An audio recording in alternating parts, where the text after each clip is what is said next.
Nakakita ka na ba ng weapon system na gawang Pinoy? Kung hindi pa, meron na tayo niyan. 100% locally developed na mga Pilipino sa ilalim ng Project Cobra ng DOST. Si Patrick De Jesus sa detalye.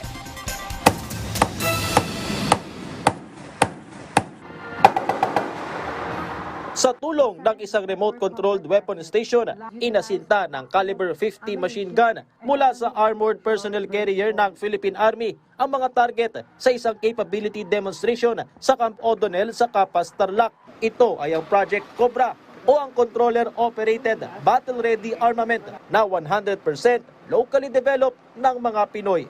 Formal nang itinurn over ito ng Department of Science and Technology sa Department of National Defense. Integrated ng Project Cobra sa caliber 50 remote-controlled weapon station na nakakabit sa armored vehicle at equipped ng electro-optics with target locking capability at ballistic computer. Gamit lamang ang isang joystick, maaaring gamitin ang Project Cobra na kayang tumukoy ng target sa layong hanggang 3 kilometro. Kaya't sa mga bakbakan, mas matitiyak ang kaligtasan ng mga sundalo.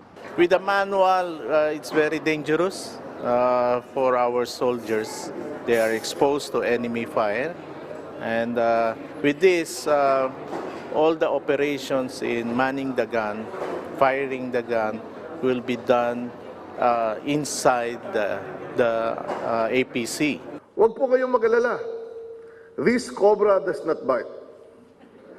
But it does strike with precision, stability, and most importantly, proudly Filipino engineering. 2 taon tumagal ang research and development ng DOST para sa Project Cobra na umabot ng 29 million pesos. Bukod sa pagpapalakas ng firepower ng Philippine Army, alinsunod din ito sa revitalized, self-reliant defense posture ng pamahalaan na layong matulungan ang defense industry ng bansa. Later on, we can compete also.